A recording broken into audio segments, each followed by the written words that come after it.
Почитувани, добар ден. Започнува емисијата во која разговараме со магистер Киро Бојаджиски. За оваа емисија одбравме да зборуваме за лечење со лековите билки камења на жолчка. Се почесто и млади луѓе заболуваат од ова заболување, а е доста болно и симптоматично. Разговараме, како што реков, со магистер Киро Бојаджиски. Добар ден, добро ни дојдовте повторно во емисијата на Канал Плюс. Добар ден, добро ве најдов и да ги најдеме вашите гледачи и слушатели у добро здравје, среќа и добро расположение. Кога се договаравме околу тоа за што ќе зборуваме, односно околу темата на денешната емисија, вие кажавте дека е зголемен бројот на млади луѓе кои страдаат од камења во жолчката. Како може на природен начин да се излекува оваа болест и кои се причините за нејзина појава? Заболувањето на жолчката, зборуваме за камење, може и од друго да биде, е се почеста и за несреќа веќе нема, да кажеме, некои категории млади, деца, возрастни, работоспособни и стари лица. Секаде го има. За среќа тоа е стечена болест која се стекнува во тек на животот. Не е наследна, сакате. И не е наследна, но е многу опасна и по здравјето, но и по животот на луѓето. И не дај Боже, ако не се на време открие што е причината, може да има тешки последици, како што е анемија, изливање на жолчката во органите за варење, пукање на жолчката и така натаму, но тоа далеко било покасно, ќе разговараме за тоа.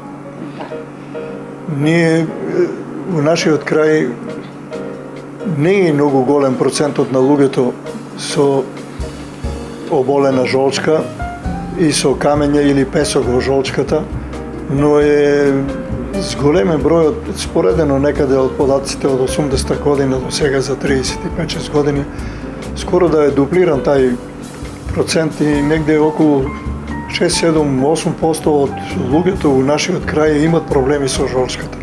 Дали е тоа со запнување на каналчето од жолчката со зрнце од песок, или веќе наталожен песок во жолчката, или веќе формирани камења во жолчката од таложење на песокот, кои што од разни причини, а најчесто од хемиски реакции, се врзува во грудчиња или грудки или формирање на камења, при што жолчката се издолжува, станува голема, допира до други органи, предизвикува многу тешки болки и многу сериозни други заболувања.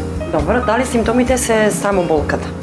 Не се само болката, но е одма видливо луѓето кои имат проблеми. Интензивна болка, веројатно. Да, интензивна, не може да спијат, не може да се вртат на сите страни со оглед на тоа дека жолчката е сместена во црниот дроб, а црниот дроб е голем орган, он е жлезда, најголема жлезда во човечкото тело, најголем филтер на се што доаѓа во човечкото тело, а во жолчката се таложен да кажеме, најотровниот дел од секрецијата, од функцијата на црниот дроб. И сега еден дел од жолчката, од жолчниот сок, преку еден мал канал оде во стомакот, каде што помага за варењето на храната, но поголем дел останува во жолчката и тој организмот го изфрла најчесто преку мочката, но ако се забележи дека мочката е позаматена, дека има болови на градниот кош, најчесто тука кај лажичката, како нашиот народ вика, и ако се забележи појава на слабокрвност или анемичност или само пожолтување, не мора човекот да биде и тотално слабокрвен, но ако биде со пожолтена боја на лицето, он веќе мора да посумња на тоа дека има проблеми со жолчката. И сега што се дешава? Многу лесно може да се утврди појавата на камењата во жолчката и песокот, ако му се отвори едно од окото и на долната клепачка, на долната клепка има појава на така наречен билирубин. Тоа е јаково црвена боја, некоја со формирање на точки само на долните клепки на двете очи.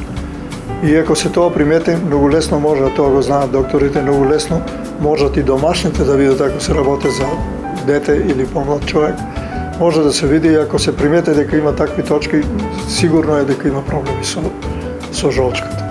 По тие причини, значи, може лесно да се утврде, но многу е проблематично и кај лекарите и у фамилијата да не се тоа измеша со слабокрвноста или со да има жолтица. Луѓето кои се имат мисли дека е слабокрвена, да или не да се има лекува. жолтица. Тоа е многу проблематично и тука е работата, да кажеме, ако е веќе упатен на лекар, работата на лекарот да утврди по пат на лабораторски испитувања за што станува збор. Но кога зборуваме за тоа, многу слични симптоми има и маларијата. Маларија нема, во Македонија има само 2-3 случаја сега најдени, кај нас нема, за среќа, но ние сме ризично подрачје, за тоа се прска со авионите, но колку има појава на таква, да кажеме, жолта боја на лицето, на рацете, појава на месоница, појава на болови, мора да се утврдат по пат на лабораторски испитувања, дали е оболена жолчката, дали се работи за анемија или се работи за жолтица, за несреќа жолтицата. Баш заради таквите, да кажам, невниманија се доведува у тие 3 степени А, Б и С, кои С знаеме дека е едно од најтешките заболувања и смртоносно заболување. Жолчката мора да се лекува. Противно може да се деси во колку има поголем талок во неја, песок или каменчиња, она се продолжува и стане како, да не претерам, како една помала чаша, па и поголема во вид на крушка. И не дај Боже да се деси да она биде пробушена и последиците се страховито големи. Мора да се иде веднага до болница да биде жолчката извадена, отстранена од тоа. Во противно човекот ќе добие сепса, ќе добие тровење на крвта и може да заврши со смрт. А од овие причини, значи, превентивно мора се да се утврде. Последно што треба да се направи, пред да се преземе лечење со билки, последно е лечењето на жолчката со хируршки пат. Сега не се отстранува жолчката, него со правење на 3 мали љупчички во жолчката. Ако се работи за ситни каменчиња и песок, биват и ситнини, и ќесето жолчно поново бива, да така кажам, зашиено со ласер, со како оној методи на работа, така. вес и така е. Меѓутоа, на никој не му се гарантира дека организмот нема поново да стваре песок или каменчиња во жолчката. Затоа што докажано дека и организмот на некои луѓе е склон да ствара такви каменчиња и... Зависи ли можеби од исхраната, од алкохолот? Сега ќе кажеме. Највеќе зависи од употребата на нечиста вода. Вода во која има премногу минерални кристали, премногу растворени батерии кои пливат во водата. Тоа се колоиди, најчесто невидливи за човечкото око, и тие се таложат било каде да стигнат, може во жолчката, но и во бубрзите, но и во бешиката. Така да таа линија на заштита жолчка, црн дроб, бубрези, бешика е постојано загрозена од појавата на таложење од нечиста вода. Значи тоа се хидрични проблеми, хидрос, знаете, е вода. Може да биде причина и лошата исхрана. Нарочито масти, ако се користат пресолена храна, ако се користи алкохол да се пуше или се тоа мешано, но особено е опасна брзата храна за младите луѓе кои што многу често посегнуваат по неа, по сендвичи, по хамбургери, чипсбургери, бурек, банички и така натаму. Сите тие се прават најчесто со животински масти, а и во бурекот месото е од животинско порекло, најчесто мешано свинско и говедско, и нормално е да организмот се бране да ги исфрле тие масти, но ако не може да ги исфрле, доаѓа до синтеза. Прво до стварање на капчички во, да кажеме, во црниот дроб, потоа во жолчката, па во камење во бубрезите и камење во бешиката. По тие причини, значи, мора да се воде сметка што се јаде, колку се јаде и кога се јаде. човекот треба да има хигиена на исхрана, да има режим на исхраната и при тоа организмот се научи да у тоа време кога ќе дојде храната да биде мелена во стомакот, тога ќе се лучи од жолчката, тога ќе дојде и до да кажеме инстинктивно бранење на организмот од стварање на талок во жолчката и во бубрзите, па и во бешиката. Па кога сме кај тоа, да кажам дека за среќа ние имаме многу растенија во нашиот крај кои што можат да допринесат да биде песокот исфрлен, да бидат каменчињата здробени за да може да бидат исфрлени преку каналчињата, а потоа преку бубрзите и бешиката да бидат исфрлени со мочката на оболени.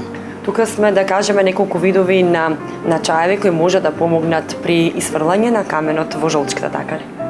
Да. Помелете? Ние имаме за среќа добри растенија кои се нешто се вика така пред очите и кои се многу ефикасни и кои можат многу брзо да помогнат.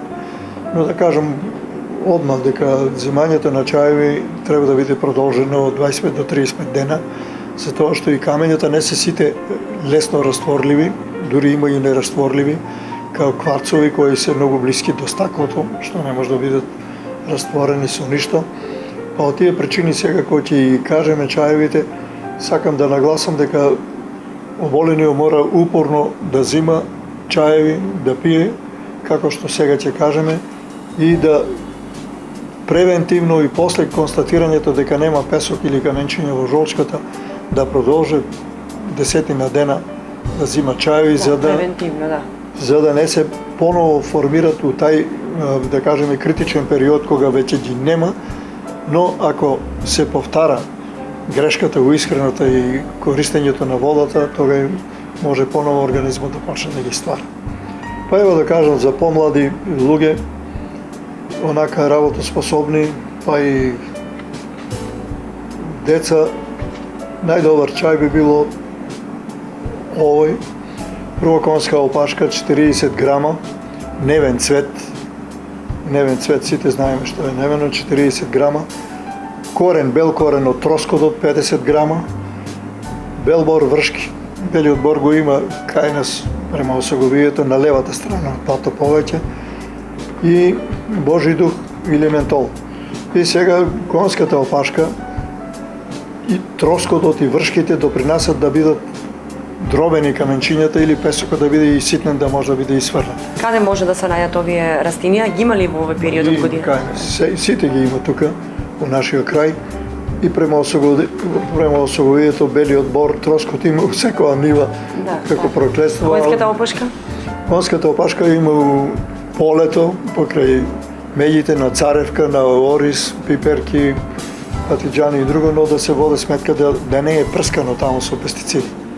Затоа што растението ќе го приме преко листот, па ќе го донесе тамо дека не му е место.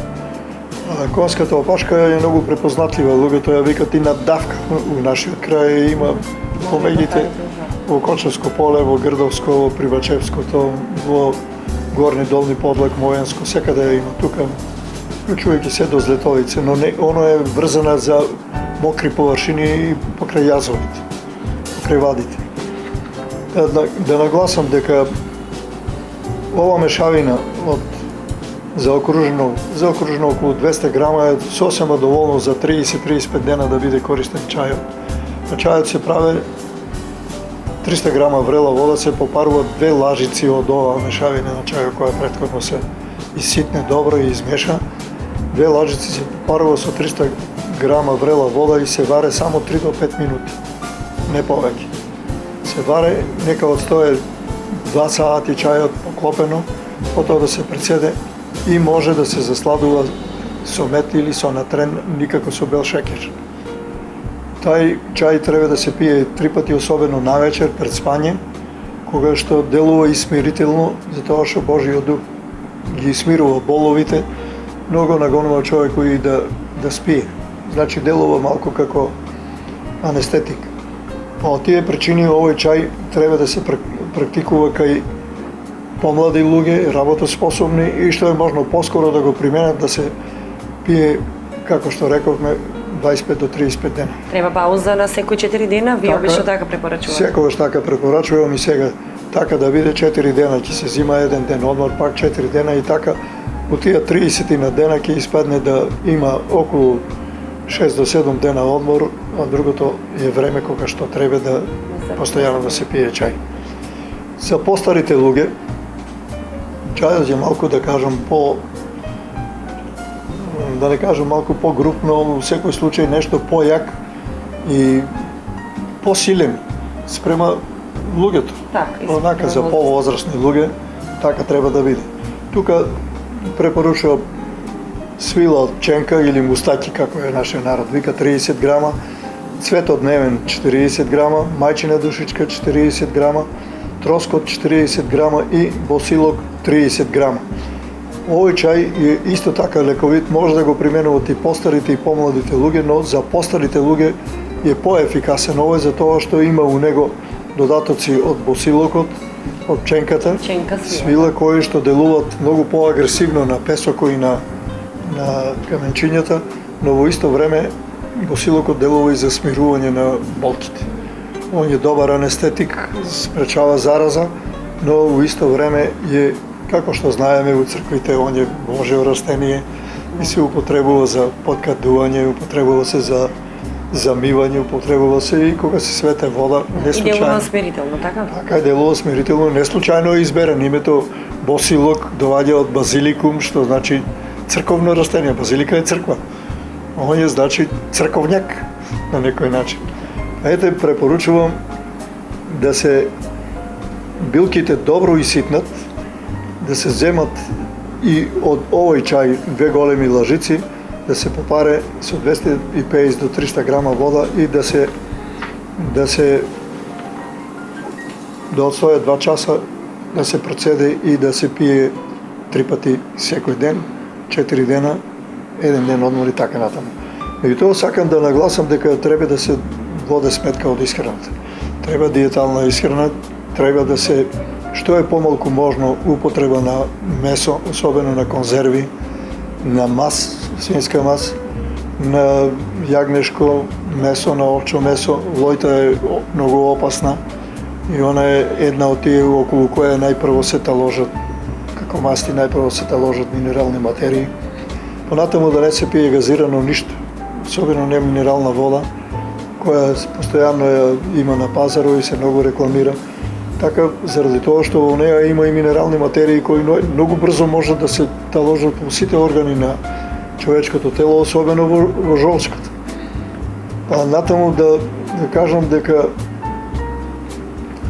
чајот треба да се пие 15-20 минути пред јадење, не после јадење, пред јадење, и нема потреба од земање на други лекови за болки и друго. Овие растенија ги смируваат и болките, нема да има болки. Човекот може поарно да спие, може да биде и работоспособен поново колку се навоѓа во работен однос било каде. За колку време може да се очекува ефектите, односно да поминат болките и да може да се исфрли дел од тие каменчиња во жолчката?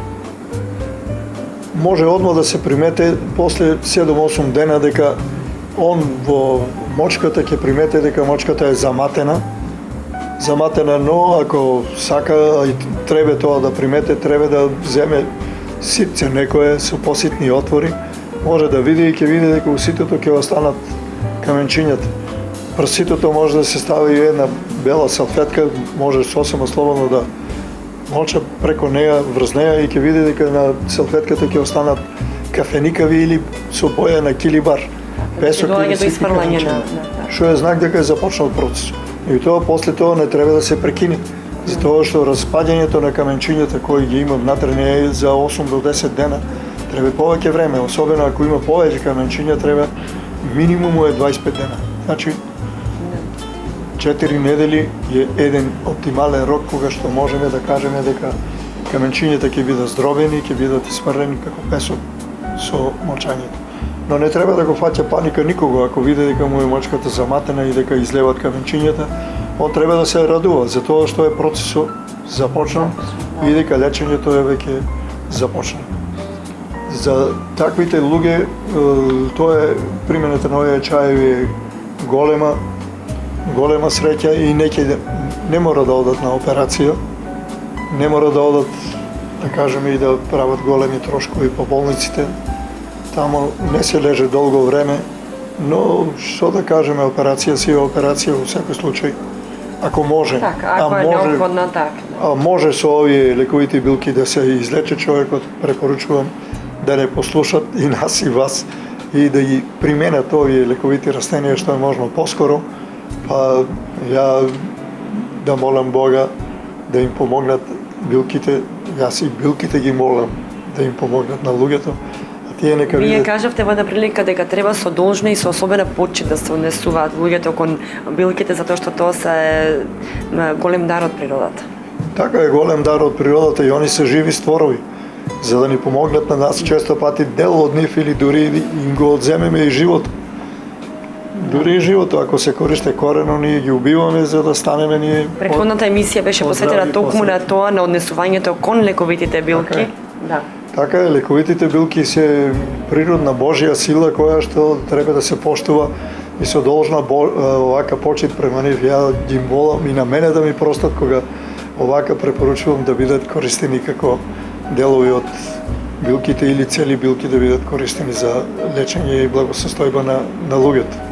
Така, во однос на исхраната за лекување на оваа болест за која зборуваме, што друго препорачувате освен да не се јаде масна храна? Да се јаде повеќе зеленчук, да се јаде Јоши, така. повеќе бобови растенија, како што е гравот, боранијата, грашакот. У секој случај растенијата што ги препорачуваме како бобови растенија имат во себе алкалоиди, но и природен инулин, шеќер природен кој што делува смирително, но делува и како замена на шеќерите кои не треба многу да ги користиме. Нели рековме бел шеќер, не смее да се употребува. Так. Да се употребува во овоштие, нарочито костилково овоштие, сливи, кајси, праски. Ај сега сливи и кајси и нема веќе, ама сливи и праски има, може да се има, така. користат како компот или свежи. Да не се јаде многу месо, особено не оно црвено месо на кого ние гледајќи го ми се чини дека е најубаво. Фактички оно е третирано со разни хемикали да изгледа привлечно, да изгледа па дури и се конзервира на некој начин со разни хемикали, вклучувајќи и употреба на вештички ѓубрива, што е многу лошо, но го има. Да бидеме поштени према луѓето.